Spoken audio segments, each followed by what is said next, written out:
good morning to you. Welcome to the Morning Brief right here on Channels Television. It's the weekend edition of the program. I'm Jeffrey Uzama. Indeed, a very good morning to you. Welcome to your perfect morning starter on Channels Television. I am Bukola Koka. Jeffrey, it's been another dramatic 24 hours, and I'm not very happy this morning because I'm trying to go into the minds of the average Nigerian, and I can just imagine how very turbulent, the mind of the average Nigerian would be right now. I believe that, because of events of the last 48 hours, in fact, events of the last, 1 week and 1 month, Nigerians would be unsettled, worried about their safety. And the questions, the most important question would be, is anyone safe right now? Just after the release of the Kebbi girls, the Kwara worshippers, of course, we've also heard about, more incidents, even in Kwara State. After the release of the Kwara worshippers, we've also heard about, abductions in Niger State, Shiroro local government, where 24 people are said to have been kidnapped, some of them while they were harvesting their crops on their farms. In fact, some of them pregnant mothers. There's also report about a physically disabled person who was also assaulted with his hand cut off. Now, the question is anyone safe in Nigeria at the moment? And this is not to discountenance efforts, of the federal government towards, security, rethinking the security infrastructure, and of course, orders given to the Nigeria police for, recruitment of more men into the force, not just the police force now, into the armed forces. But how far are those measures going? That's the question that we're asking this morning. Besides, the Shiroro incident in Niger State, there are also reports that we're yet to confirm about abductions of about 16 young persons in the Federal Capital Territory. These are very troubling times for Nigeria, and we wonder, how competent the security forces are to tackling these, and this calls for questions. I did a double take when I read yesterday about the withdrawal of 11,500 police force from VIP services. So, Jeffrey, I wonder if you reflected on that number as well. In a situation where communities are vulnerable, where we've seen attacks in areas, in villages, in the hinterland, where response time was zero and, security agents just went back to count bodies, we've had 11,500 police force protecting VIPs in the last couple of years, I believe. And let's not forget that this was a critical part, of the component in the manifesto of the All Progressives Congress ahead of the election of the current president. It was documented, that they would withdraw security personnel from VIPs. And we've only seen that happen after major security threats in the country. We must rethink the direction of security in the country and ensure that Nigerians are protected, because there's a very, very huge threat, to the territorial integrity of the country as a whole. It appears as if the nation is under siege, especially when we see the bandits, the terrorists, mocking the federal government, speaking to the incompetence of the federal government. The other day, we were watching videos of terrorists mocking the government and saying that they're carrying on with what they're doing, with the heinous activity, because of the failure of the government to meet its promises, to fulfill its promises. And we wonder if indeed someone knows something and they're not telling us enough of what they know, especially when releases are made, when negotiations are made with bandits, and we do not see arrests, we do not see any check to the effect that people are arrested, prosecuted, tried, and sent to jail for threatening the territorial integrity of a nation of 200 million people where there's a democratically elected government. Jeffrey, I'm not very happy this morning. Yeah. And I wonder, what Nigerians, even more vulnerable, will be thinking, particularly about their safety, about what the nation promises them, the simplest, the most basic, being security of their life, such that they can go about achieving their dreams. I'm not quite sure that the average Nigerian is very confident about that dream of what, a true Nigeria should be. It's sad, it's depressing, it's heartbreaking to see what is playing out in our country. What you're witnessing is actually something that has festered over the years. Bola Tinubu did not create the insecurity we have. He inherited it. But it is the failure of government for several years to be able to nip this in the bud as soon as it started. And now we've gotten to a point where it has metastasized, where the proliferation is so brazen that these evildoers, sometimes used by the political class, I'll repeat that, used by the political class to make our country unstable, as we've always mentioned, is a mixed bag of many things, but primarily 4 things. Genocide is in the mix. Geopolitics and local politics is in the mix. Economic survival is in the mix.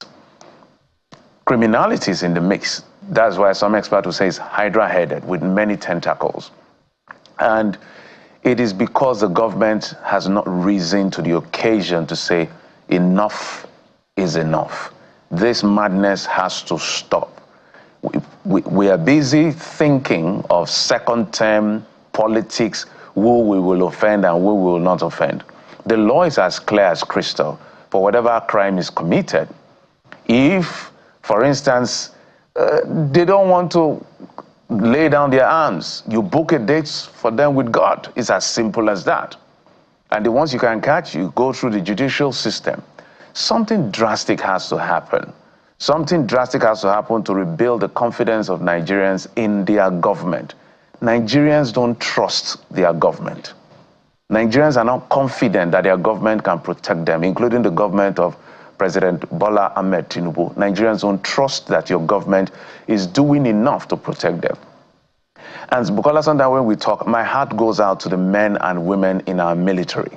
Because to be very sincere, we have the capacity to crush these guys in the shortest possible time. But political interference, inability, the political will to get this done, ethnic consideration, religious consideration, all of this makes the military to look weak. We have records of our military and what our military can do from across board, including in West Africa. We reference it over and over again. So is it that our military suddenly lost that steam? No. I believe, Bukola, I believe that if you allow the military to do their work today, this nonsense will stop. So I'm not carried away by statements of the president or avoid collusion, because what has happened now is that because of the weakness and the political interferences and some of this ethnic and religious consideration, all of these bad elements have also found their way in our military. They're providing intel for their people. Our officers are being killed anyhow. President Bola Tinubu is a very lucky president, because if he was not a lucky president, every city center in Nigeria right now is supposed to have been populated with massive protest, shut down this country until the president fixes this nonsense that is happening.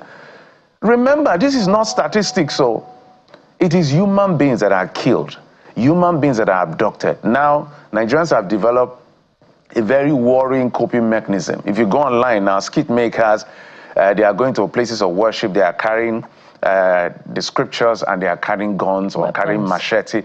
It's all coping mechanism. If you go social media, TikTok, Facebook, Instagram, the ones that do videos, you see all of this. People are just making fun out of a very horrifying, terrifying situation. If you've ever been there when guns were pointed at you, if you've ever been at war, I have had, it's not an opportunity, I can't call it an opportunity. I have been there when guns are pointed at my head, 2 guns in my direction. I've been there when 2 communities chose that they don't want peace and they were fighting. I was a teenager and some of my adult life. So I don't know what is going on. For some reasons, Nigerians are terrified, afraid. So President Tinubu is a very lucky man that the country is not shut down by the citizens. And that is to show that whether they voted for you, President Tinubu, or not, they support you to fight this battle. So you now have to rise beyond declarations, get to action, give the military the last command, and let them do their work. Let these men do their work.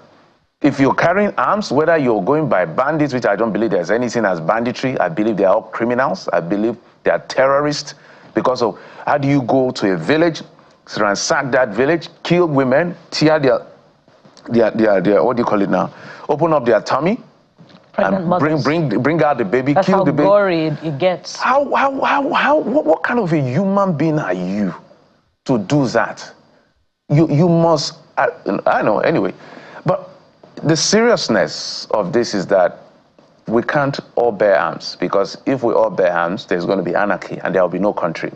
So now that there's a bit of sanity in the land, Mr. President, please save our people, protect citizens, whether in the urban center, in the villages especially, in the north, in Maiduguri, in Bauchi, in Taraba, in Zamfara, in Plateau, in wherever it is happening. Please, Mr. President, if you don't rise to do something now, you will not like what will happen. Please, you were voted in to protect and preserve the lives of citizens. It is not time to window dress anybody, to window dress anything. It's time to take action and protect the citizens that you promise you will do. You say you wanted this job, now you have this job. You were waiting for it for 30 years plus. It's now in your hands. This is the biggest test of your presidency. Not all the other things you have done. Thank you for some of the things you've done in the economy. But we need to be alive to see the fruits of whatever it is you're doing. So this is my simple, admonition to Mr. President. Protect citizens. That's your first job. And that is going to be the core of our conversation, Bukola. First up, it's not a lot to ask. No, Jeffrey. it's not. It's not a lot to ask. It's as simple as it gets. Basic, and we, in fact, expect more from this administration. The president said, I danced for it, I worked hard for it, don't pity me. Those were his words. So it's the basic to ask. And, the president is now, on the hot seat. Some 10 years ago, it was his government that was this current party, political party, that was in the opposition, and they didn't give an easy ride to the ruling party at that time, particularly during the abduction of the Chibok girls. Now we know that the president knows what it feels like, to have their feet put to the fire. And so, as you have said, Jeffrey, this is the biggest test of the Tinubu administration. We must see this government solve this problem decisively, in fact, in a more enduring manner, such that we can say, indeed, the opposition at that time, which was ruling, or the All Progressives Congress at that time, had good reason to tackle the administration of former President Goodluck Jonathan. This time around, the APC is on the hot seat, and we want to see, how well the APC will tackle the security problem. If not, it will be the same old system, just a difference in colors of parties and not necessarily any change. That is, if this government is unable to solve this security problem. And in fact, Nigerians do not have all the time to wait. They're not waiting until the second term. And so we ask the governors to stop playing politics with security and stop commending the administration for having done nothing yet. When security has not been solved, then we do not have an economy that will thrive. And as Jeffrey has said, it will form, the crux of our conversation, besides other issues this morning. Speaking of which, former President Goodluck Jonathan is safe and has returned to Nigeria from Guinea-Bissau, following the coup that occurred in that country. And yet again, dissatisfaction and disillusionment is at the heart of coups in Africa. And so we're going to be looking at the outcome of this and the implications, for democracy on the African continent. Absolutely. We will be talking with the Senate today on the program on what they are doing as a legislative arm as well to ensure that the rising insecurity is curbed. They have the tool, the power to make it happen and to put the president on the hot seat. Are they doing enough? That's a big question. From there, we'll get to what's playing out in Ogoni land as far as remediation is concerned. There are allegations of sabotage of some of the efforts of IPREP, or is it poor construction work done by IPREP? Those are the big arguments today on the program. And from there, there's a gentleman on the lighter side who has decided to make us play Scrabble in our local dialect. It's Friday. We've been through hell and warm waters as a people. Maybe we'll use this to cool off if we have the time. Create space. Yes. Somewhere in our hearts and minds. Yes, Something we just have to look for a way to cool it off. Okay, and so right now, let's move on to tell you what the dailies are saying in just a moment. Daya Akintobi joins us. We'll be right back.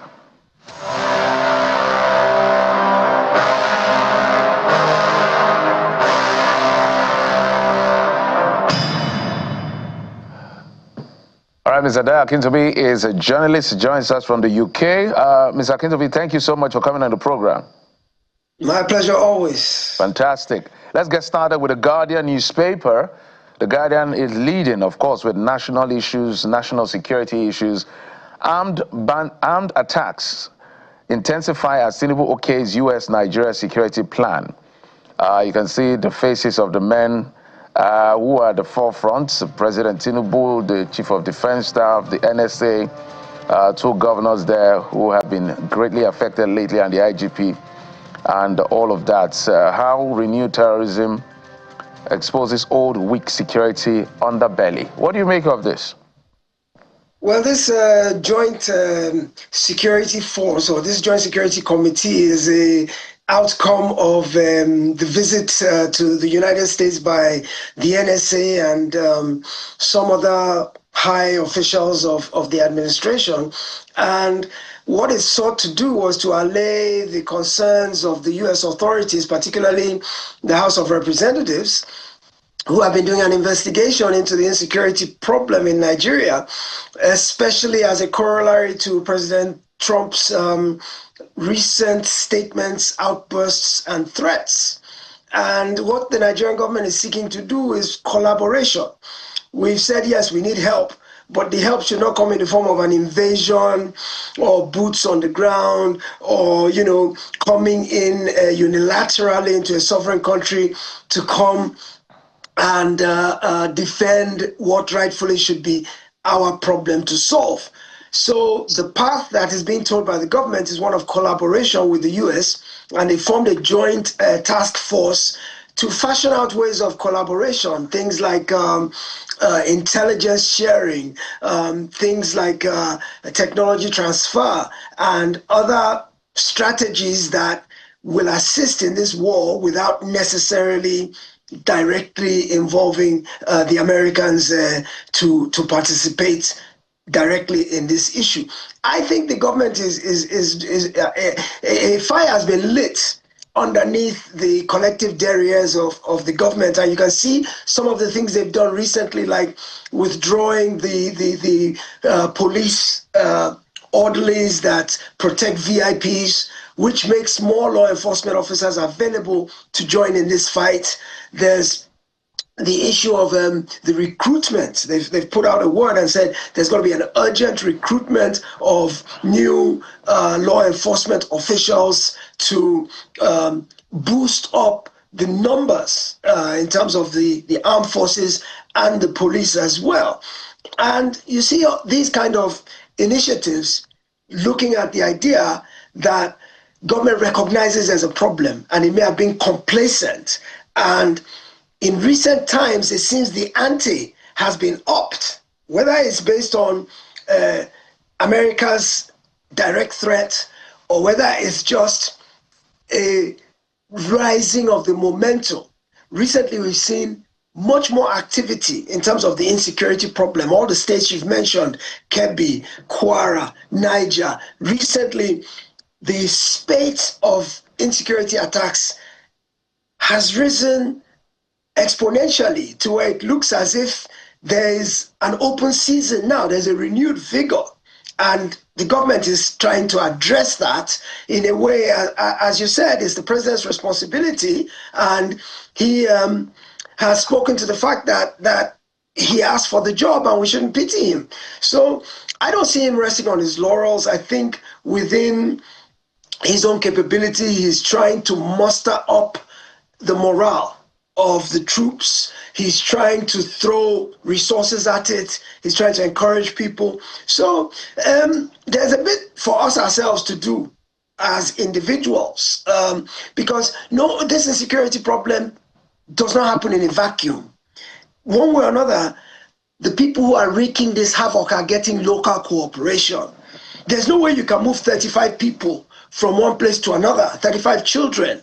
There's no way you can move 300 people from one place to another without somebody seeing it, somebody knowing it's happening, somebody providing resources and consumables. So part of the work belongs to us ourselves as citizens in terms of information sharing, intelligence gathering, whistle blowing.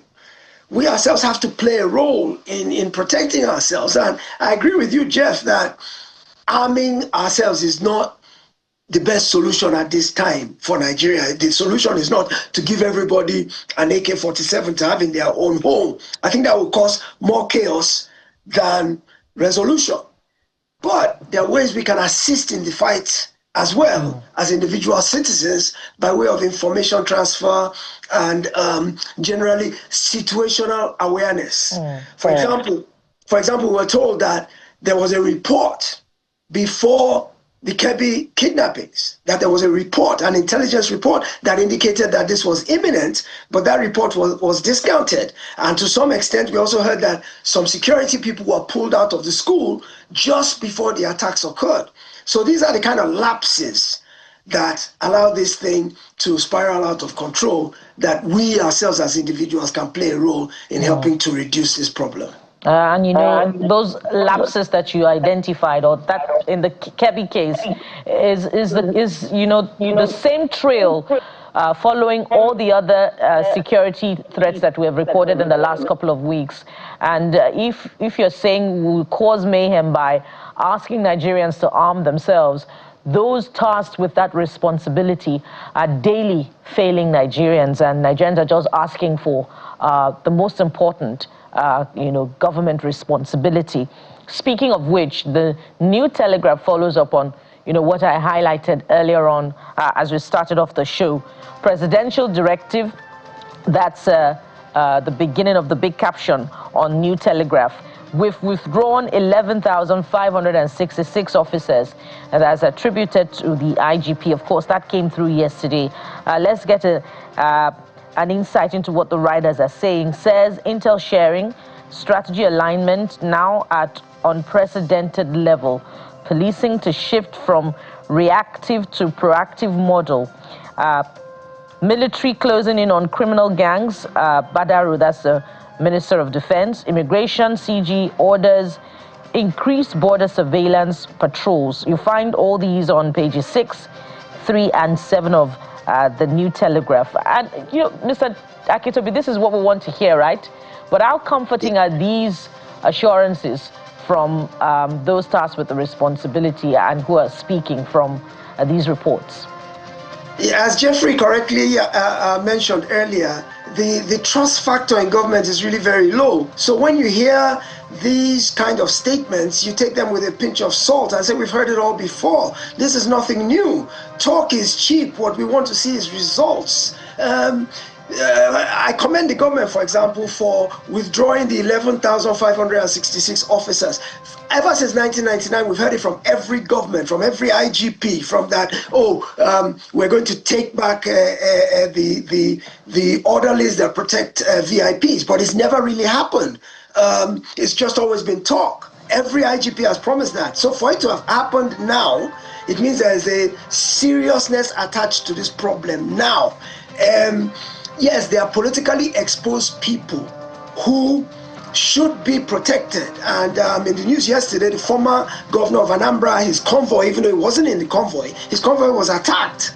And I think, if I'm not mistaken, perhaps one person was killed in that attack. So definitely we understand that there are some VIPs that do need protection, but to what extent do you protect one person at the risk of exposing 200 million people? I mean, it's a moral question. Is one life worth more than another life? All animals are created equal, but some are more equal than others. So this is a good step in the right direction, but let us see it tangibly. Do you really believe that if you're going on the expressway today or tomorrow, you won't see a Hilux with police officers following an SUV with dark tinted windows? So, the proof of the pudding is in the eating. Let us see these things tangibly. It's easy to say that we've withdrawn them, but let's actually see that they are withdrawn. Let's see the cooperation that you are talking about. Let's see tangible results from some of these initiatives. They say police are closing in on bandits. What does that mean, closing in? They said they can't bomb the forest because their bombs can't penetrate. You hear all kinds of things that make you wonder that, is this fight really concerted? Is the political will really being deployed? As Jeff said earlier, our military, I don't have a doubt for a minute that the fighting forces of the Federal Republic of Nigeria do not have the capability to wipe out this threat in a heartbeat, because they are very professional, very competent, very capable. There might be some issues with morale, some issues with funding, but in terms of their professional capabilities to be able to arrest insecurity, I don't doubt that ability exists for a minute. So we've got to put our money where our mouth is. Talk is cheap. We can say all these things, but let's see results. So I don't want to see any policemen following any VIP, except perhaps, I'm sure there's some exceptions, the president, the vice president, the Senate president, Speaker of the House. There's some exceptions, but VIPs in general, let the civil defense. I understand civil defense are supposed to replace the police, but remember, civil defense also are playing a role in the insecurity. So you take out 11,566 policemen, replace them with 11,566 civil defense people, you've reduced the number of people available for the fight. So there's going to be a balancing act here some kind of way, but let us begin to see some tangible results from some of these measures being put in place by the government. Absolutely. Well said, Ms. Akintobi. I think it was the Senate or the House of Reps when they were having their heated session, saying some members even have police protecting their wives and all of that. It's a mess of a situation, but we hope we can fix this. The most important thing is that we just want our people to stop dying.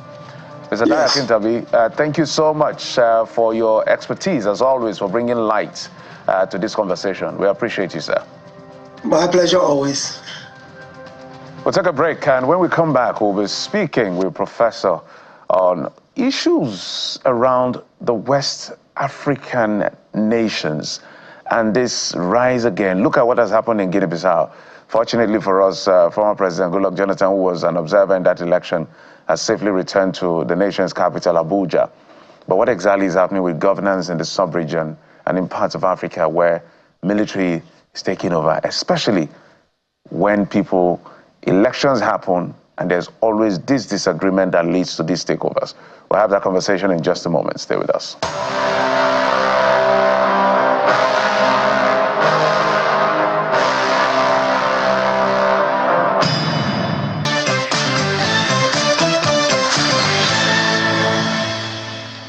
Welcome back. So we expand our conversation beyond the frontiers of Nigeria to look at events in Guinea-Bissau. Of course, all of these issues are related. With a sigh of relief, we heave, having heard that President Jonathan got on a special flight along with former president, Goodluck Jonathan, got on a special flight along with his delegation yesterday and have left Guinea-Bissau. We're not quite sure if he has arrived back in the nation's capital, but he is safe. You know that former President Jonathan is the leader of the West African Elders Forum, and he's played quite a critical role in election observation missions on the African continent. And so events in Guinea-Bissau, against the backdrop of the president's departures, what is of particular concern at this particular point in time, following the coup amid which the president, the deposed president, had claimed victory. Of course, his main challenger, Fernando Diaz, also claimed victory in that election. And of course, the coup, the military in that country took advantage of the situation. There are reports that the deposed president is now in Senegal, and the Senegalese government is affirming support to work with the ECOWAS government to ensure the return of democracy to Guinea-Bissau. So let's look at this holistically now, with the dimensions and the implications for democracy on the African continent, with coups and counter-coups since 2021. And joining us on this segment is Professor Bola Akinterewa, former Director General of the Nigeria Institute of International Affairs and an international scholar, a scholar on international relations. He joins us virtually this morning. Professor Akinterewa, thank you so much, sir, for coming on the program. Thank you. It's a pleasure being with you. And one of the first few things, that one is compelled to reflect on following events in Guinea-Bissau is the fact that former President Jonathan is a model for democracy of some sorts, having conceded defeat in a major presidential election in Nigeria in 2015. And since then, he's also demonstrated commitment to democracy through his work with election observation missions across the continent. But this example was insufficient to influence the actors of the Guinea-Bissau government and indeed the military force in that country.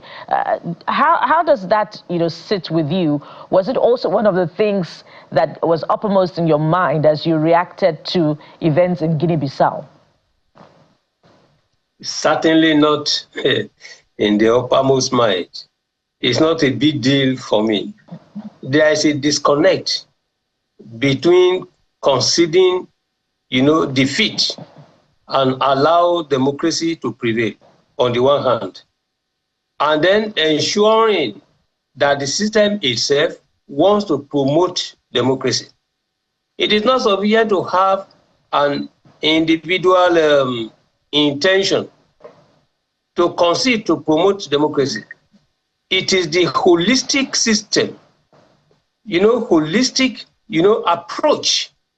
The people, the system, the polity must be ready to sustain democracy, which has not always been the case. You see, for instance, the African Union, the ECOWAS will normally tell you that they both have zero tolerance for unconstitutional change of government. When they started with Mali, they took some sanctions against Mali, but the sanctions didn't attain much. They didn't. At the end of the day, everyone condemned the coup. But from there, the next coup took place in Burkina Faso. This time, the tone of the language of the sanctionary measures was stricter. Burkina Faso was condemned.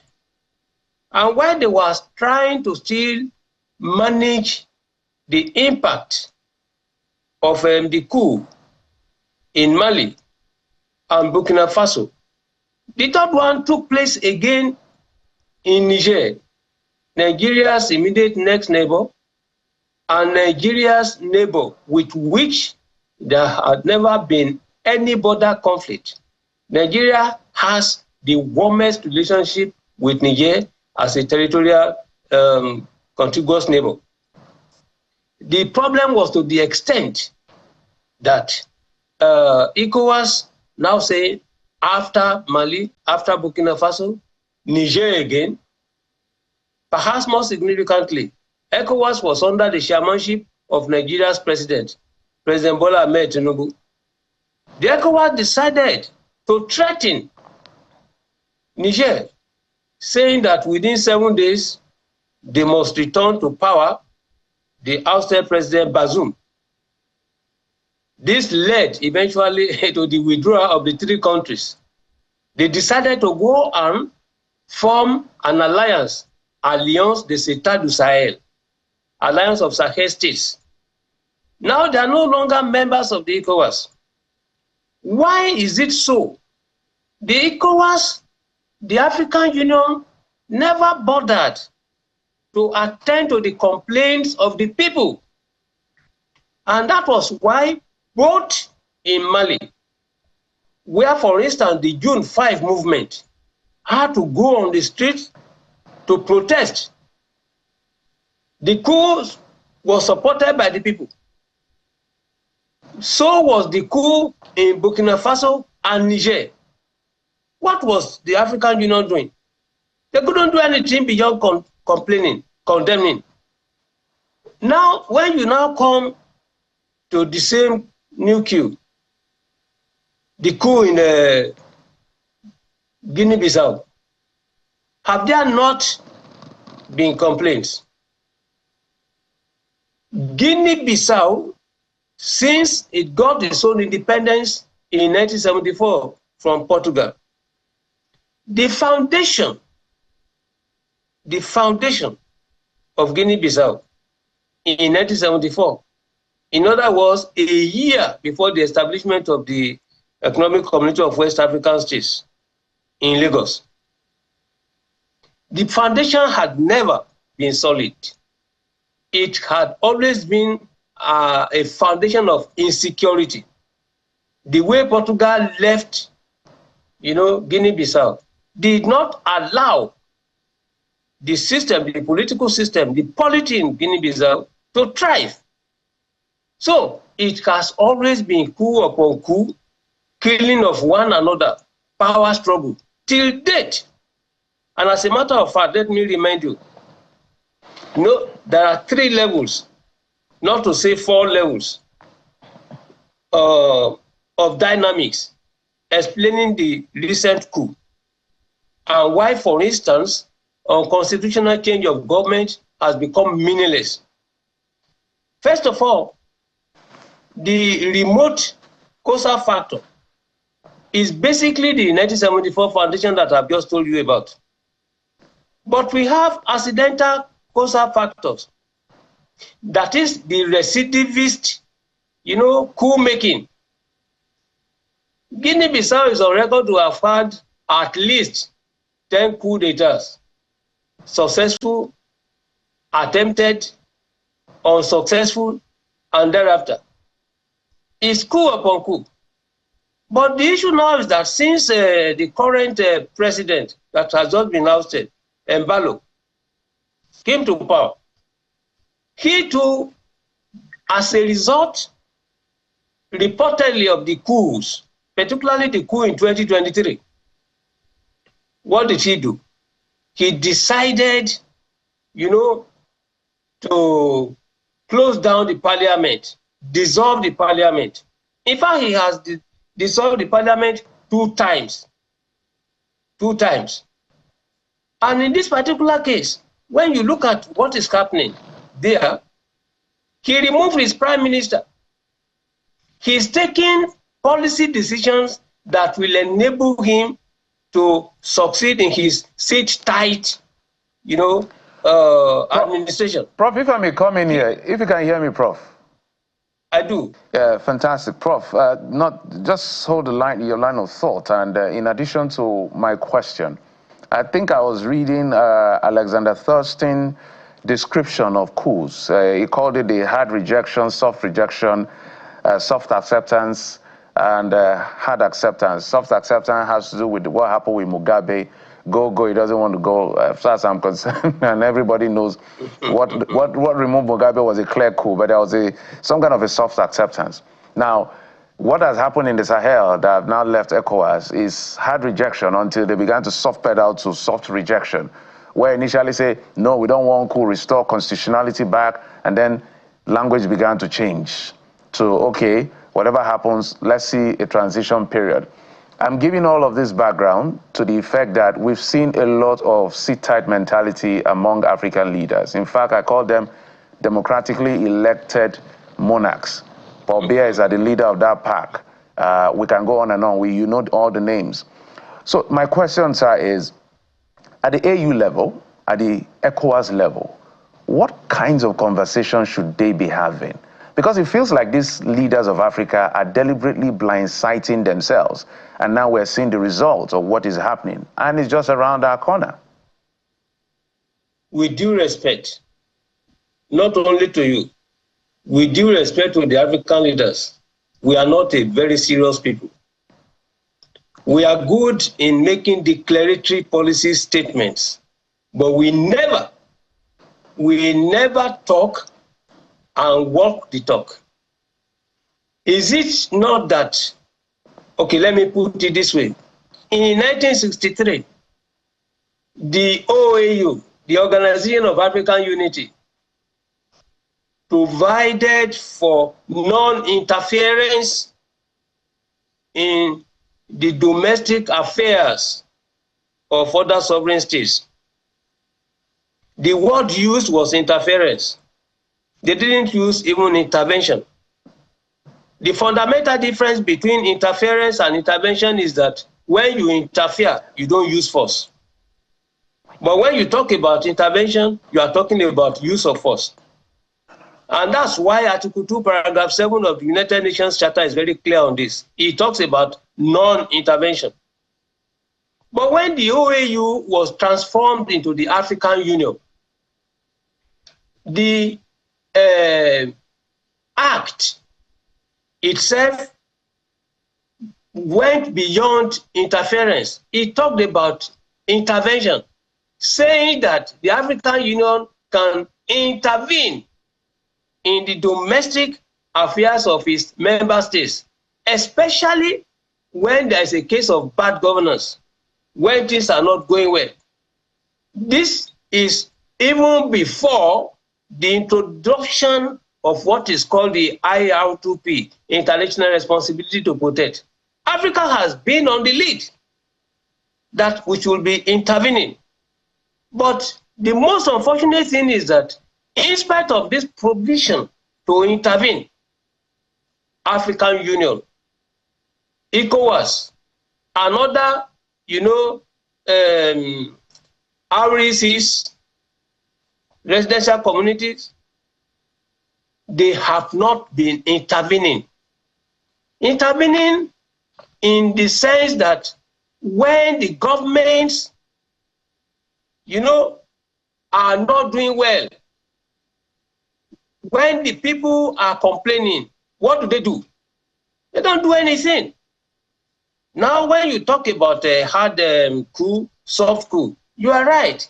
Depending on the criterion you want to use, you can have different coups. For me, I've only distinguished between, unwanted coups and permissible coups.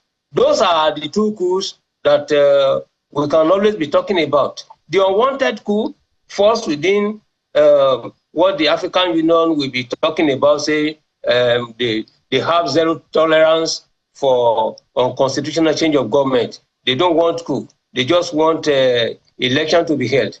But when elections are held and the election is rigged, so what type of election is that? People are complaining. In Guinea-Bissau, for instance, some unconfirmed reports have it that the opposition leader, Da Costa, was actually leading and actually won. And that in this case, because Mbalo will not want to hand over power, he decided to organize, a coup that will enable him to stay in power. Even unconfirmed reports even said that Mbalo declared openly, he used his mouth to tell the people that when he will be elected, he will deal decisively with the opposition. What he's going to do to them, he said all that. So the opposition capitalized reportedly on all this to say, oh, okay, since they think that they won, the opposition, and you have this agenda to come and victimize them, then they now decided that, look, probably with the sympathy of the military, they organized the coup. What is the role of ECOWAS? What is the role of AU when all these happenings were there?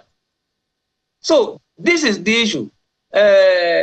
Permissible coups are coups that enjoy the people's support. You know, in Mali, the soldiers, the military capitalized on the sentiments of the people that they were on the streets protesting and protesting and protesting. And when ECOWAS decided to sanction, you know, the Burkinabe leader, as well as the Nigerian leader, what did the people do? They came back to tell the ECOWAS Authority of Affairs of State that, look, they are in support of this, and that their concern was less of the ECOWAS, but of France, the colonial masters. So where they are now saying they want to restore their sovereignty and that they want to stop exploitation of their natural resources, they expected the sympathy, the understanding, the support of ECOWAS and the African Union, which was not forthcoming. So, Prof, do you think that you know, ECOWAS is in a dicey situation now, following its handling of you know, the situation in Niger and Chad, that has now seen the exit of those countries where they have now formed you know, an association of the Sahelian states? Do you believe that you know, ECOWAS is between the devil and the deep blue sea now in how it would approach the condemnation and subsequent action, which people are calling for, of, you know, the coup in Guinea-Bissau this time around? You cannot be more correct. You cannot be more correct. There is a political lull right now. First, can the ECOWAS have the effrontery to say it is going to use force? It is going to engage in manu militari in order to address the problem. What the ECOWAS can do at best is to continue to harass, saying, look, you must do this, you must do that one.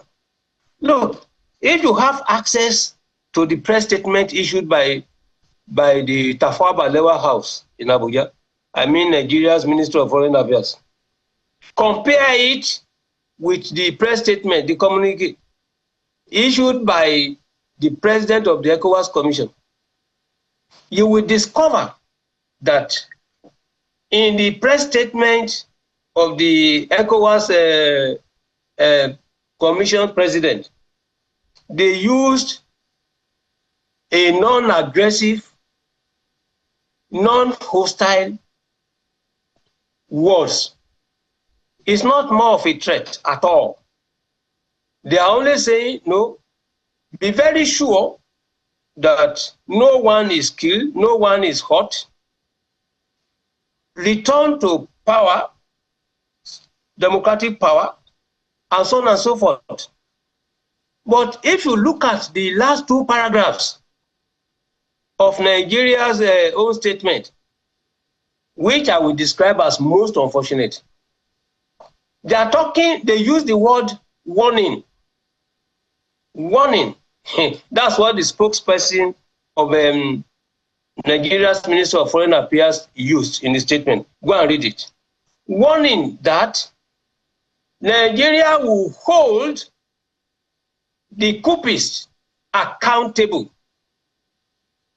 This is a language that is not different from the issuance of threat to Niger, which led Niger and the other two, Burkina Faso and Mali, to say now, although we recognize that ECOWAS is a supranational authority, but this time it is thanks to the sovereignty of Niger, thanks to the sovereignty of Mali and Burkina Faso, that power was delegated to the ECOWAS to be able to act supranationally. So, in this case, I asked the question, can Guinea-Bissau now threaten to withdraw from the ECOWAS? It's a moot question. All right, Prof. It may be remote. Yes, all right. Prof, apparently what is looking like right now is that the continuous weakness of League of Nations is what we're dealing with, from the UN down to the AU, down to ECOWAS. We're seeing League of Nations just backing and not being able to bite. In fact, failing in diplomacy, poor governance, not being able to be sincere to themselves. A lot of our countries are poorly governed. I'm saying this to bring the last question to you as we begin to wind down, if you can do this in 2 minutes. Should Nigeria be worried? How should we be viewing this as a country? Nigeria, I should thank our president too, particularly the Minister of Foreign Affairs, Yusuf Maitama Tuga, for coming up with a new foreign policy objective, which is that of a strategic autonomy. They are pursuing a policy of strategic autonomy. Strategic autonomy is about self-reliance. Self-reliance in all phases of Nigerian life. At the industrial level, we should be self-reliant. Military capability, we should be self-reliant. It is about capacity building. Nigeria needs to come out, assert herself as really a giant that has to defend African dignity, Black dignity, come to their defense. When we say strategic autonomy, it does not mean that Nigeria will not still follow the principle of interdependence. No, no country is an island on itself. So what Nigeria should be doing now is to strengthen, to mobilize national resources, intellectual resources, media resources, technological resources, to ensure that Nigeria acquires, the capacity to do and undo. When Nigeria has respect, when the dignity is there, if there is a problem in the sub-region and the region, they will listen to Nigeria. When, for instance, there was a coup in Sao Tome by that time, and the leader of Sao Tome came to Nigeria for a meeting under Olusegun Obasanjo. Didn't Olusegun Obasanjo give instruction to say, look, you do this immediately or we do this? And the delegation went with the Sao Tomean Principe president to go back. Within 1 week, the coup was over. If Donald Trump is talking today, it is on the basis of strength. And this is the strength, diplomatic strength that we need. We need to build that one. Nigerian media should continue to remain the most vibrant in Africa. Intellectually, we must be the leader of leaders. I think this is what we should be engaged on. Nigerians should support. A very apt reminder, your recall of the events of Sao Tome and Principe in the early 2000s is a very apt reminder this time, amid, the coups and counter-coups happening in the West African sub-region now. We wonder if those days will return, but it's also a fine place to anchor the conversation, and thank you very much. We've been talking with Professor Bola Akiteriwa. He's a former Director General of the Nigeria Institute of International Affairs, and of course, a scholar of international relations. Thank you. I am currently Professor of International Relations at the Ashivas University of Ondo State. Indeed. Thank you so much for coming on the program, sir. All right. Thank you. And so from here on to the next one, which also, is related to security on the West African sub-region and implications for leadership, what Nigeria is currently dealing with. And Jeffrey has this one. Yes, we'll go straight to the conversation. The Senate spokesperson is here with us in Abuja studio. Senator Yemi Adaramodu joins us in Abuja studio. Distinguished, thank you so much for coming on the program. Yeah, good morning, my dear brother, and good morning, my dear sister. Good morning to Nigerians. Yes, Senator, Nigerians are looking in the direction of the People's House, which is the National Assembly, in the midst of what we're dealing with. Yeah. So maybe the good place to start. How is the Senate approaching what is going on in our country? The Senate at some point, and the National Assembly in general, was generally criticized, given what we saw at the subcommittee congressional hearing, which sounded like, are they more interested in our affairs than our people are interested in our own affairs? So how do you make of what has played out so far? Let's build from there. You know, thank you very much, my dear brother, and thanks to Nigerians. You know, before the issue of the American Congress mentioning anything about security or insecurity in Nigeria, yes, Nigeria is very strategic, especially to world politics and to world development. So that's why it is topical for any country, any advanced country in the whole world to mention Nigeria and make Nigeria a focal point of discourse in any situation, both politically, economically, and security-wise. That is what we saw in the American Congress mentioning Nigeria about the security and the security. And you know, earlier before then, just even before we went on our legislative break, that the Senate had already planned out security summit to be organized across the geopolitical zones of Nigeria, and then that is even ongoing. It is ongoing, and we are going to aggregate all the views of our people from all the geopolitical zones of Nigeria, the 6 geopolitical zones of Nigeria, and the states, and we are still going to bring it forth for debate and again for submission to Nigerians and to the executive. Be that as it may, the issue of security and the security in Nigeria is quite topical. It is, we have been saying it, that it's not an issue that has just started yesterday or today. It has been on at least for some few years back now, when it has exacerbated seriously with the Boko Haram incursion in the northeast, and then the generation to kidnapping, to banditry, and to this outright terrorism.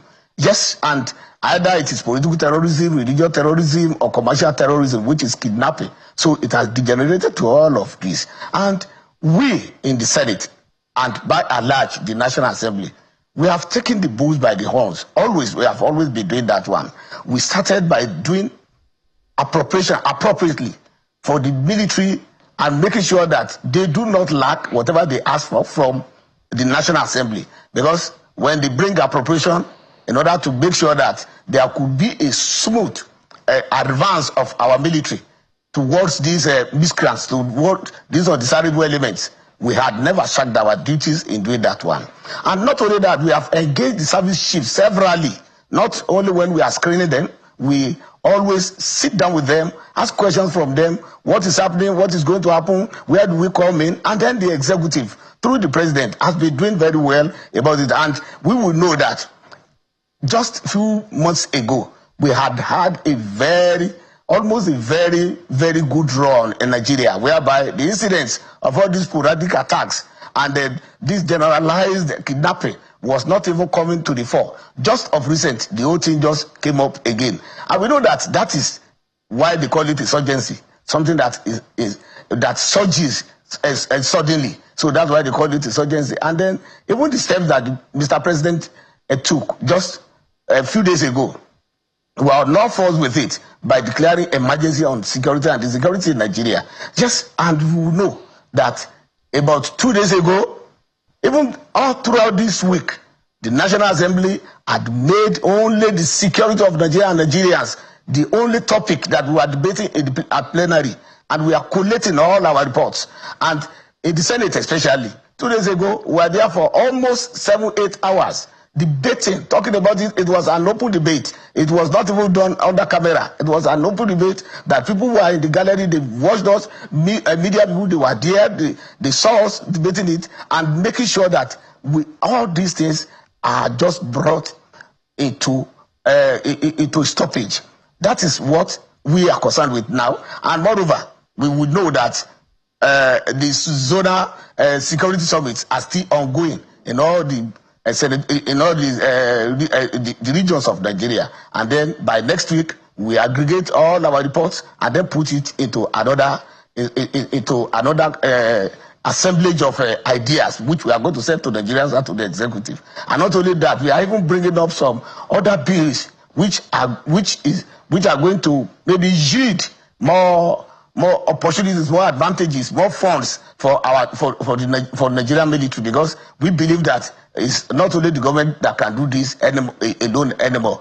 And then we are very, very even interested in the way that Mr. President has made sure that he concerns himself solely about the security of property and lives of Nigerians. Look at when he was supposed to even go and attend a G20 meeting in South Africa, the meeting that he's supposed to attend in Luanda, EU summit, which he did not go. He just did it. And for the first time, we are seeing a president that is even seriously alive to his duties, seriously concerned that, yes, we have to make sure that all these things are put behind us. And like we say, we have already said it, that we don't want to pay condolence visits anymore. And the only people that will be paying condolence visits are the kidnappers. They will be paying condolence visits to themselves. Because we are going to tackle this. We are not going to hold guns by ourselves. But what is going to Senator, make sure that those people that we hold guns and confront them, that we make them comfortable, we make it very easy for them to confront them, that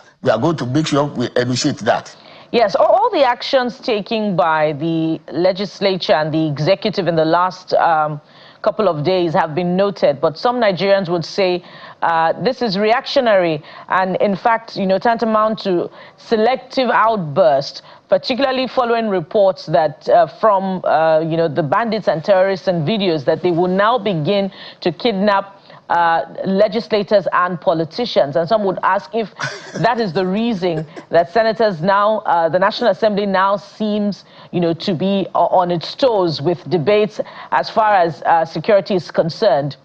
And relatedly, to support the point that this is reactionary, prior to the attack in Kwara State, where worshippers were abducted, Kwara had been under siege. We saw Yelwata attack where hundreds of Nigerians were killed. We saw on the Plateau too, where hundreds of Nigerians were massacred. So in sacking the committees on national intelligence and Air Force and security, why did the Senate stop short of that and not demand accountability from the Ministry of Defense itself? Why haven't we seen the National Assembly summon the Minister of Defense to answer critical questions that was, in fact, that were raised on the floor of the Senate? Thank you. Relating to, lapses in the military, where intelligence were made available prior to the attack of the kidnap of the Kebbi girls, and this intelligence, was not acted upon. Thank you, my dear sister. Number one is that when we saw that the Commander-in-Chief himself had already summoned the military and the Ministry of Defense, and then they were giving periodic briefing, almost daily briefing now. And then we find it very unnecessary for us to just double deal with them again. And this is in a public space, that Mr. President is meeting with them almost on daily basis. The service chiefs, the ministers of defense, both the substantive minister and minister of state, and those people that are supposed to even give a military and the security intelligence to the military and to the police, so that they can do their job very well. So once we know that Mr. President is doing this one, then is it necessary again to be dragging them, to be asking that question? Because there are some questions that when they are giving the answers are not supposed to be in the public domain, which the CEC, the Commander-in-Chief, would have availed himself of, and then a deployment of all forces that could counter this terrorism. And even about us, in the National Assembly, there had never any time that we shirked our own responsibility in making sure that we give responses to whatever security challenges that we have experienced in Nigeria. We have sponsored several bills, we have brought out so many motions, and we have engaged the security chief severally, either closed door meetings, even open door meetings. We have done all those things. So, and laws are made due to the experience of the people. And for example, in the lexicon, in criminal lexicon in Nigeria, we have never heard of bandits before. This is the first time we are hearing bandits, kidnappers. Before, we used to know of the Boko Haram many years back, but after the Boko Haram was decimated, ISWAP came in, ISWAP met a brick wall. Now they degenerated into banditry to kidnapping. And so when we now look at it, that Boko Haram has now graduated from being a political or a social-religious terrorist. They are now becoming commercial terrorists, whereby they are now bandits, they are now kidnappers asking for ransom when they seize Nigerians. Definitely, it means that tactics must change. Once those miscreants, the undesirable elements are changing their tactics, then the tactics of those people that are going to make sure that we remedy the situation, both the National Assembly and then the executive, must change tactics. And that is why in our last discussion, our last debate, we said that kidnapping now, because it is now even taking more lives of our people than those people that we even call the Boko Haramists. So that's why we said that, yes, kidnapping now will carry the supreme price. That is, they have to be fired too. They have to face that death penalty as any other terrorist would do, because they are commercial, they are mercantile terrorists. So they should face it. So those are areas, because like you asked, that why are we now on our toes? We had always been on our toes. Because, one, let me tell you something. The terrorists, kidnappers don't know anybody's identity. It's not their business. They are doing it for commercial purposes, and at times just to decimate. Because at times we just even ask yourself that how can some people just go to a village, just set the houses on fire, and then anybody that dare to escape, they start shooting or they start macheting that person? You will just ask that questions. So now, those were the things that initially that we were made to see, especially from the Northeast. But it's now degenerated to kidnapping people, to be taking ransom. And then even after ransom payment, they still kill.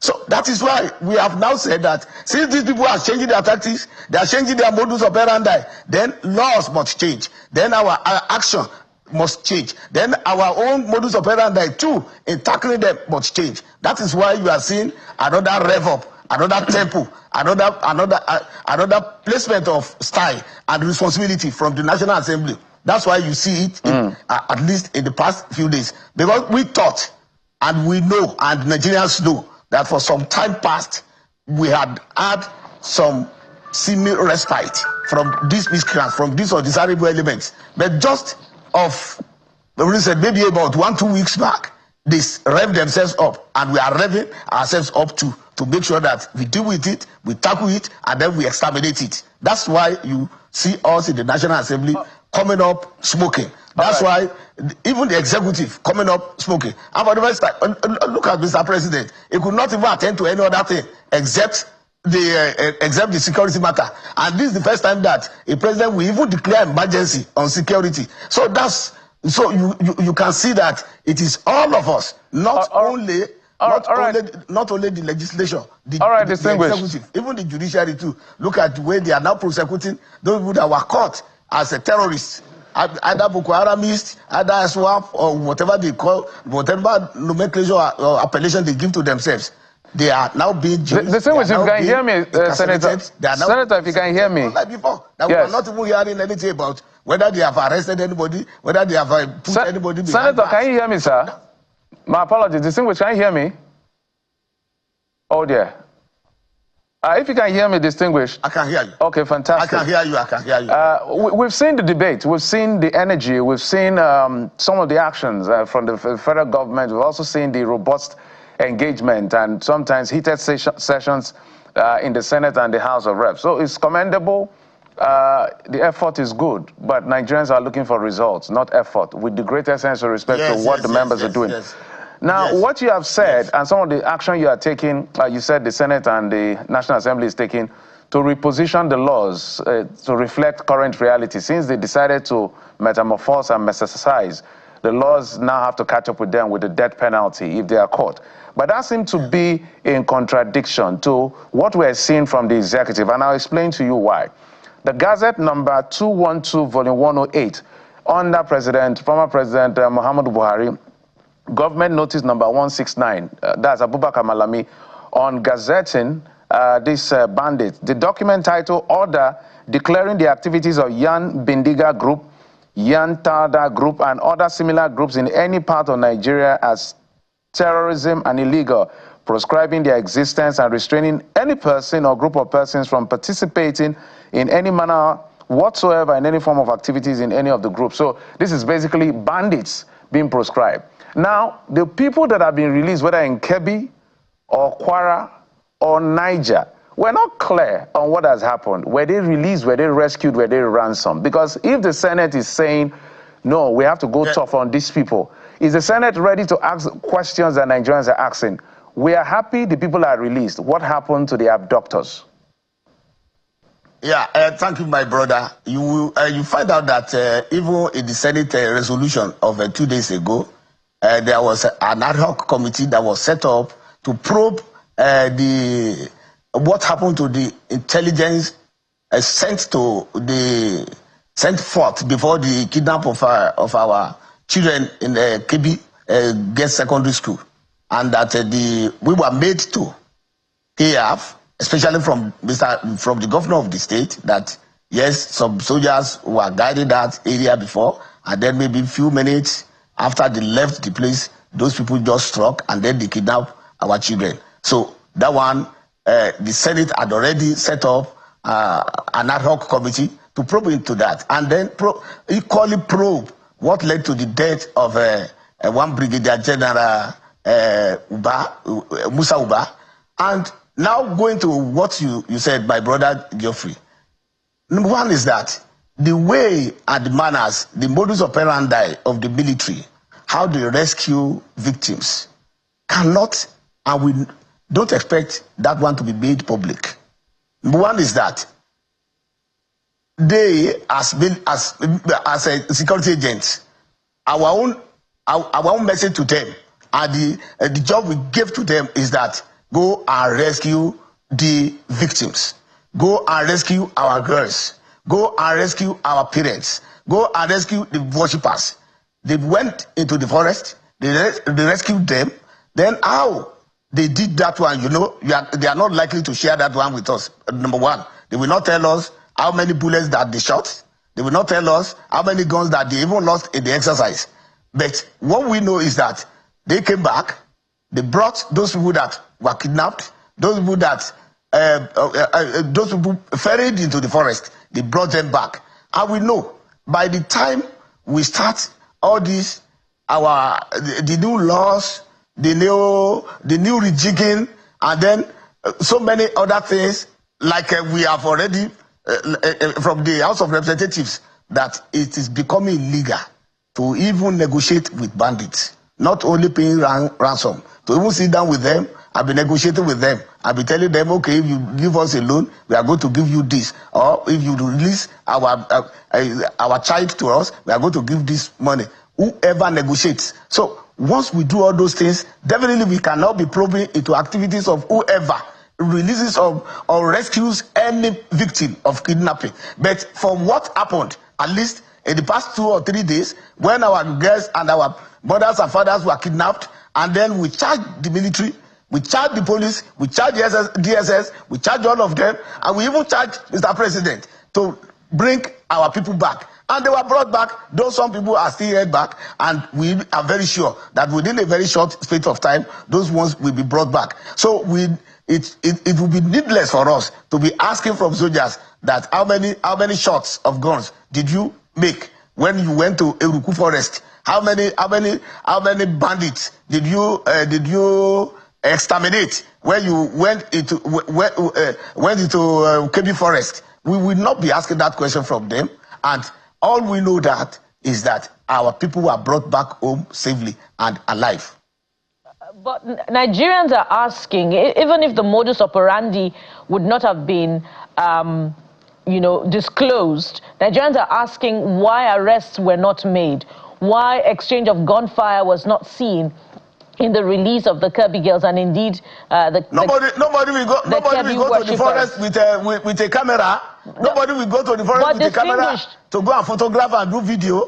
Nobody will Senator go to do that. The federal government, the soldiers, the federal government, the soldiers the soldiers will not be justify their own activities by maybe showing the video the defense headquarters celebrates the neutralization of terrorists and insurgents in its briefing, in its regular briefing. If that is the case, why is this different? No, that was a large-scale attack. The ones that the defense headquarters were celebrating, that was a large-scale attack, whereby they needed warplanes to go and bomb and comb. So why that was a large-scale attack. Is this different? That one could be celebrated openly, and then they can even show the pictures of those areas where they have shot guns and they have done all those things. Like there were some times in Nigeria now, very recently, that even when there was a miss of targets. And then we Nigerians, we cried foul. And again, so the military are now very worried, especially in disclosing how, where, when, what. But Nigerians are not asking for the modus operandi. They are not asking for how it was carried out. They're asking for results. Why you have not explained to Nigerians? Yes, that is the result. Why this is different? The result is that why? The result is that our people were kidnapped and were brought back home. That's not the answer to the question. But if anybody what has I'm asking is why, amid the rescue of worshippers and the Kebbi girls, why there is no report of an exchange of gunfire that saw the neutralization of bandits and terrorists? Who is going to give the report? Who will give the report? Is it not the soldiers that we sent to the bush? The soldiers that we sent to the forest to go and rescue? Then why has the Senate leadership sacked the leadership of the committees of Air Force and National Security and Intelligence if they have not done their work? Is that not seen in the lack of results in the rescue of the Kebbi girls and for us in the National Assembly? Hello. I can't hear you. Go ahead. For us, I can hear you now. For us in the National Assembly is that we have to make sure that marauders, undesirable elements, miscreants that are troubling the peace of Nigeria, they are put into check, and permanently Nigerians can sleep with their two eyes closed. We can travel from Lokoja to Kafanchan without any fear. We can travel from Ogoja to Maduguri without any fear. Everybody can carry out his or her own business without any molestation. That is the concern of the National Assembly. The concern of the National Assembly is that we have in place laws, regulations, statutorily made, enunciated, that can make sure that anybody that goes outside all the prescripts of what the law says must be held accountable, held responsible, and then face the music. That is the concern of the National Assembly. We do not own guns, and we are not praying that our people are kidnapped. So ours is that this must not happen again, and that we do not want to visit any location, any locality, go and pay any condolence visit. That the only condolence visit that must be happening in Nigeria is that kidnappers must be paying themselves condolence visits when they are caught and when they are sentenced. If they do not repent, if they do not get out of these nefarious activities, that is the concern of the National Assembly. Distinguished point you've raised, but the concern here, and I think you need to understand where Nigerians are coming from. If we don't know what happened to the abductors, it's going to erode confidence in the people, and I'll explain why. So, for instance, there could be speculation that government paid ransom. Now, that is in the realm of speculation. There could be, because the spokesperson of the president, one of the spokespersons, Mr. Bayo Nanuga, said they contacted the bandit. And then I don't know what was said between them, and they released the people. So that feels like when we don't have a strong categorical explanation as to what happened to the perpetrators of evil, enemies of our state, don't you think that is going to further erode confidence in the people, albeit the fact that besides the fact that people are being released? It's like, okay, let's just settle this, and then we hear another attack. I don't know whether you get my drift. If you can answer in 1 minute. No, from our own side at the National Assembly, we believe that the federal government did not pay any ransom to anybody. if there was any contact to bandits, there are several types of contacts. Contacts can be negative, it can be positive. Contacts can be through force, contact can be through persuasion, contact can be through in any way. And then, like I said, we do not expect the military or the police or the DSS to just come in the open and say that when we trek for 3 kilometers, we shot two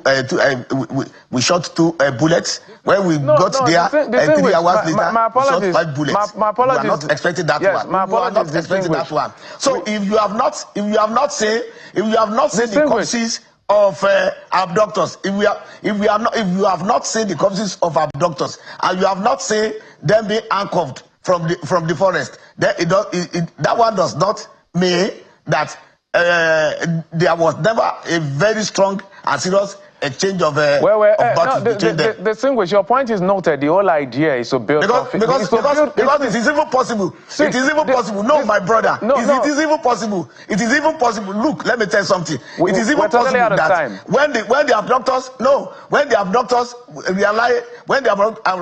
might realize that superior power is coming, and then they could even abandon their victims. And let's hear.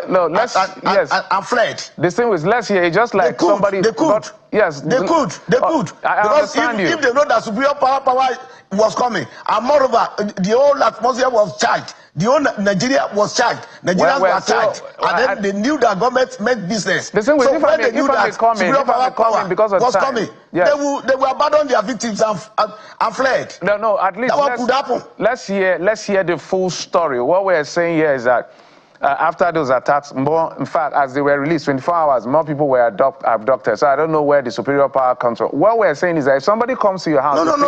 No, distinguish, just hold on. Look, if somebody comes to your house... Just hold on. This is a guerrilla warfare. It's like a guerrilla warfare. Let me tell you something. My brother, it's like a guerrilla... When you call somebody miscreant, when you call somebody an undesirable element, they are always very stubborn.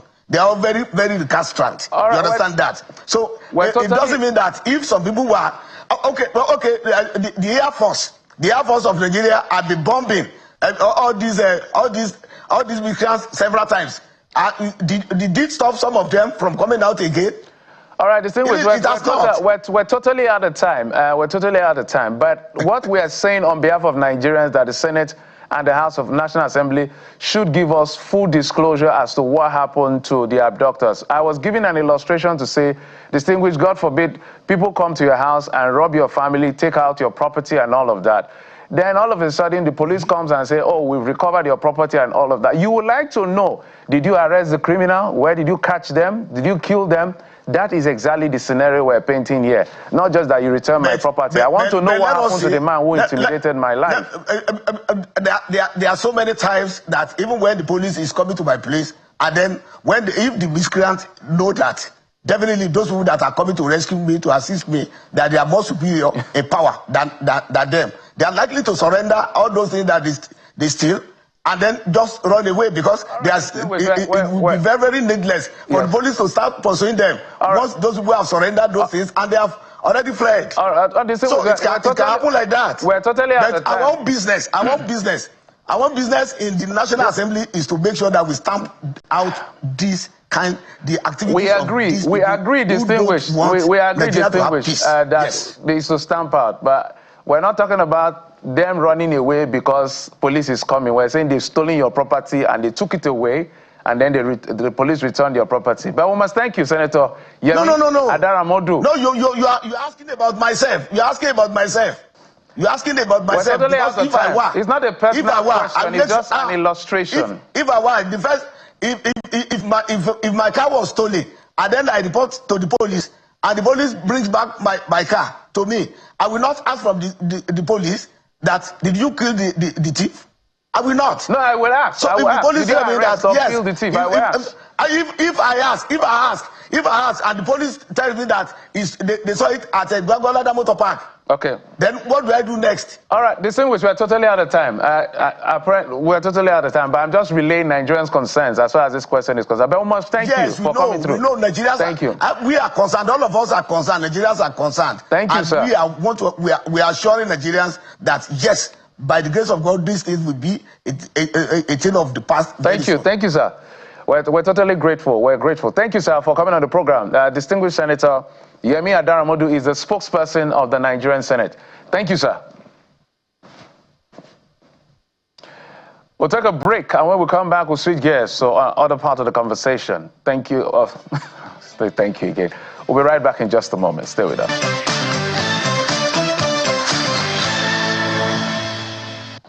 Welcome back. So we shift gears now to the Niger Delta. Of course, you know that HYPREP, the Hydrocarbon Pollution Remediation Project, is focused on cleaning of oil pollution in Niger Delta, particularly in Ogoniland, as recommended by the UNEP report of 2011.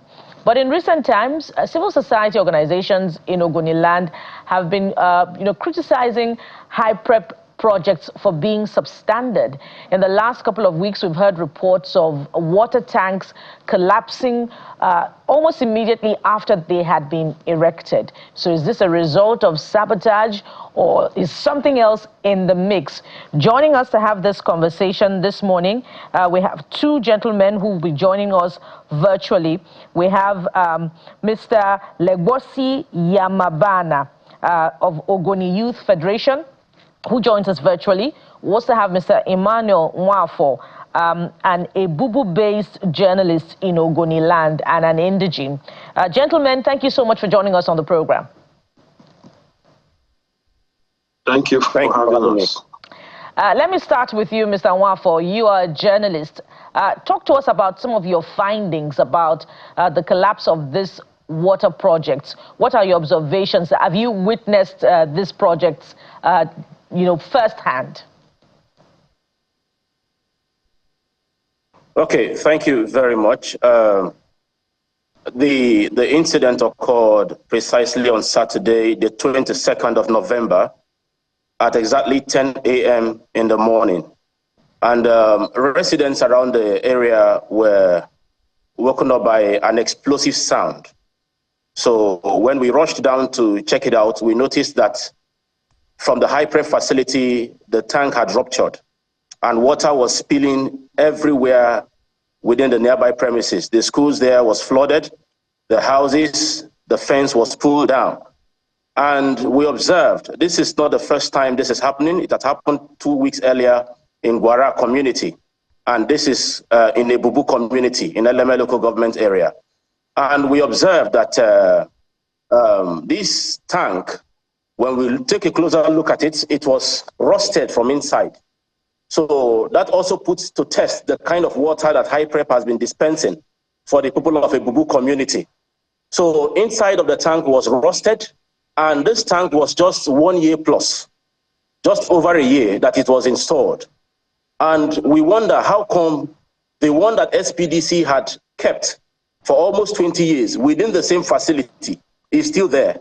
But this one that HYPREP installed just 1 year plus was ruptured and the whole place was flooded. For me, I think it's a case of substandard materials being used by the Hydrocarbon Pollution Remediation Project. That's what I think. Let me come to you. The same question, Mr. Yamabana. Perhaps you have additional thoughts as to the observations of Mr. Nwafo. Well, thank you very much. I want to state that I have been to the sites. Remember, I am the President General of the Ogoni Youth Federation. And immediately that incident occurred, I mobilized my team and went to the site. Beyond being the President of Ogoni Youth, I am an engineer, a current certified engineer. I'm a professional. So we needed to go and carry out a fact-finding visit on that site so that we don't dwell on speculation. And I must tell you that Ogoni is once again facing existential threats aimed at destabilizing the growing peace that we hitherto enjoyed. Now, there is a deliberate sabotage targeting critical projects and development efforts by the government. And as Ogoni youth leadership, we must clarify the facts to protect the truth and the integrity of any project that comes to our land. over the years, over decades now, successive government has not remembered us. But under the visionary leadership of President Bola Ahmed Tinubu, Ogoni has experienced massive infrastructural renaissance. Remember that beyond what HyPrep is doing, there are other confidence-building measures being put in place by this government. And through the commendable efforts of the HyPrep itself, and of course, their supervising ministry, which is the Federal Ministry of Environment, you know, we have experienced a new era of hope, healing, and development. All of us know the Ogoni story. And so we are very certain that we are at this crossroad. Just like my brother Wafo said, that narrative is not correct. Because the tank being circulated in the media now, you know, to paint this whole picture black, it's not an overhead tank that could just collapse. It is not. It is a grand tank.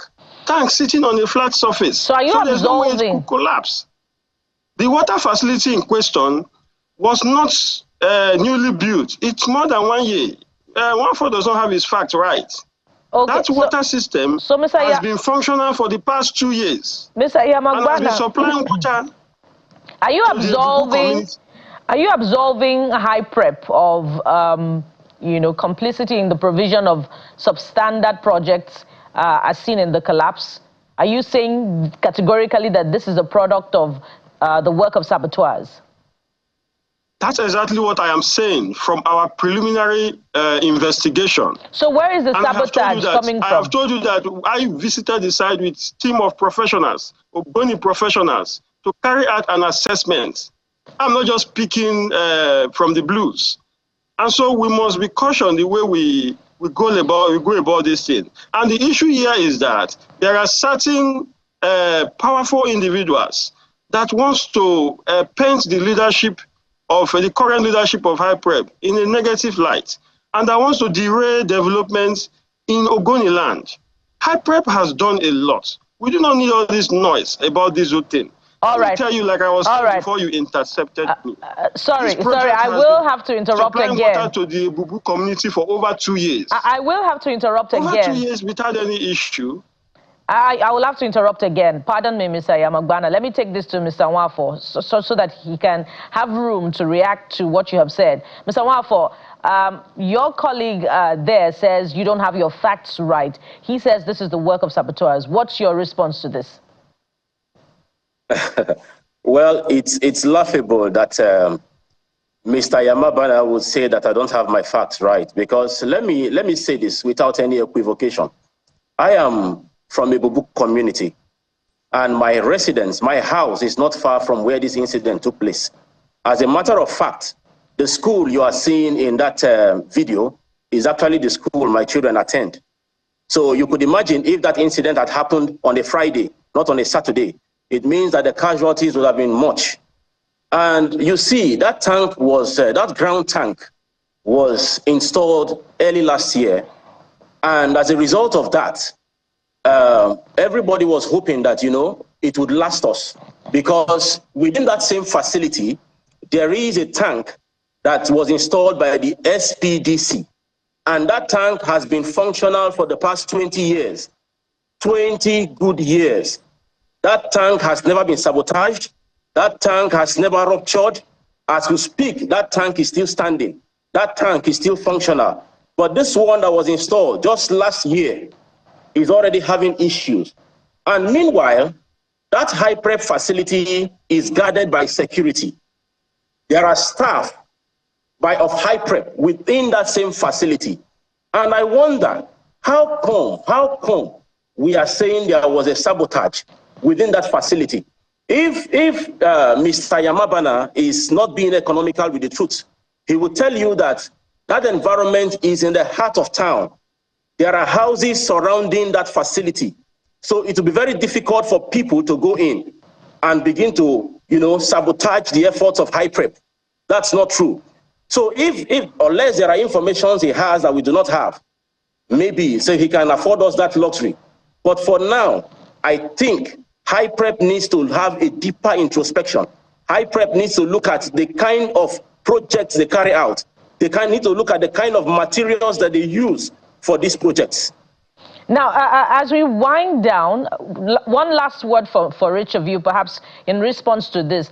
Has this got anything to do with the recent interest of the House of Representatives and indeed the Ministry of Environment to look into the books of HYPREP, to audit the projects of HYPREP so far in the Niger Delta? If you can do this in 60 seconds each, I'll come to you first, Mr. Yamagbana. Well, like I said, this whole issue is politically motivated, carried out by a handful of individuals that are powerful, to maliciously discredit the commendable work of the federal government in Ogoniland. And their ultimate aim is to blackmail the HYPREP project coordinator and leadership, the Minister for Environment, and undermine the cleanup efforts for personal and selfish gains.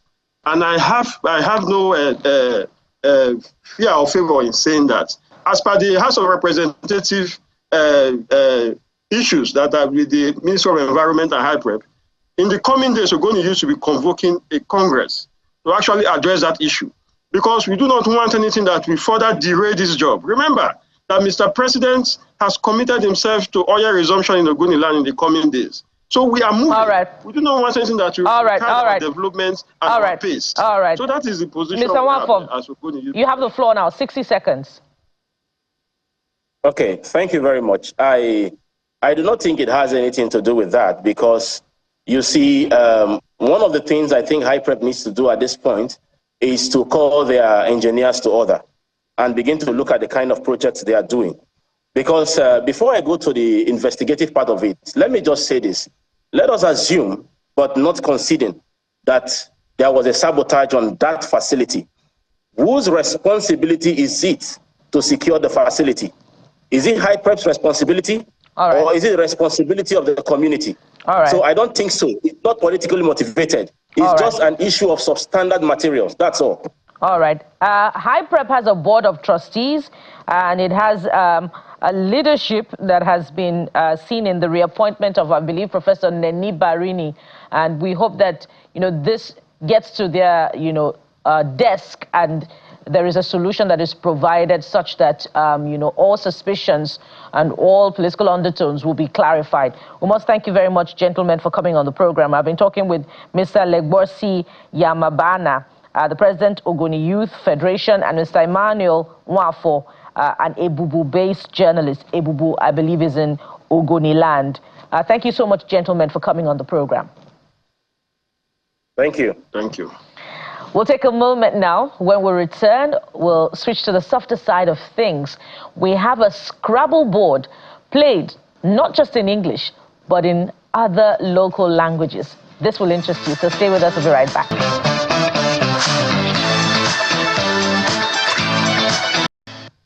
Let's cool off from the very serious things that we've been dealing with as a country so that we can live to fight another day. But our thoughts and our prayers are with everyone who is affected by the very terrifying situation we found ourselves. We hope we can get out of it. But let's switch gears now to some games right here. Samson Joseph, Valley Miners CEO, is joining us right here in our Lagos studios.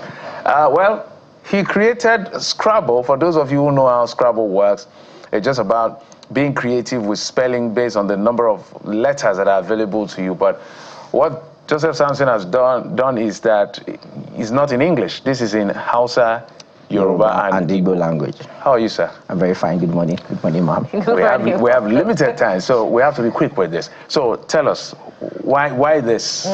I saw the decadence in the Nigerian language, indigenous language speaking culture, and language teachers have little to, there's no advancement on these languages. They have little to promote, to adequately teach Nigerian languages. So that's what prompted my, coming up with this board games. So this is, so what we're looking at now is letters, vowel, consonant sounds in dialect. I don't even like calling it dialect. In the local languages. In the local languages, exactly. Exactly. This is interesting. So that tells me that you know all the alphabets in the Hausa language, you know all the alphabets in the Yoruba language, yes, and you know all the alphabets in the Igbo language. Yes. Interesting. So can you speak all the languages? To be able to come up with the Scrabble for it, you have to know the word formation. Okay. How most of these languages get their words, most most 3-letter words has 2 alphabets and 1 consonant. So you have to know that. You have to know how 5-letter words come about, and you have to know the basics of the language. So I don't speak all of them fluently, but I know the basics on Hausa, Yoruba. And you know that some of the languages have consonant clusters in some of their alphabets. Yes, For exactly. instance, in Yoruba, there is B. B, yes, and I think it's more in Igbo than in Yoruba. In Yoruba, it's just B. In Igbo, there is Gui, there is Chi, there is Ga, there is B too. The one I was even looking forward to, and I think that will give you some hell of a time. There's Shi in Yoruba also. Is a Joe language, maybe Bini. You see their names. Okay. Anyway, let's not go there. Okay. So let's get straight to it. Let's get straight So which language are we playing? Yoruba, I think we are playing. What do you call the Yoruba language? I call Akomolede. The general language for the 3 languages. We are still working on other languages too, but for the 3 basic languages in Nigeria, Yoruba, Hausa, and Igbo. So it's called Abecedarium. The general language is called Abecedarium.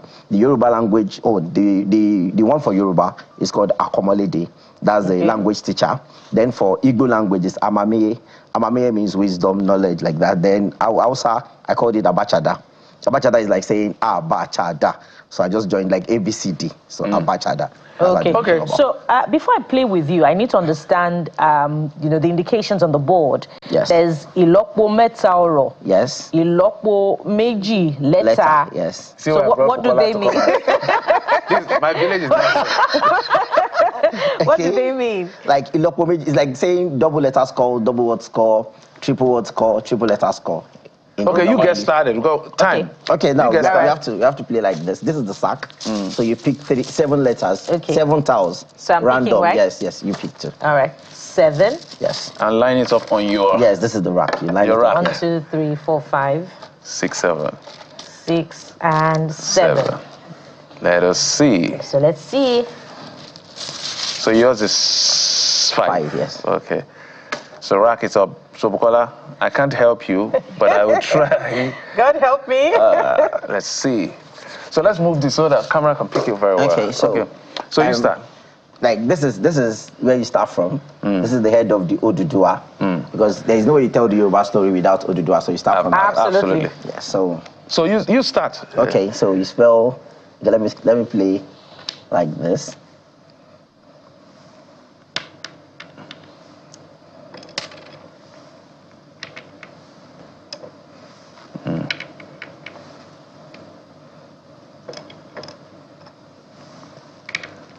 That's a word in Yoruba. Abella. That's candle. Yes, that's candle. Abella. So Bukola, you know what to do, right? Please don't disgrace me.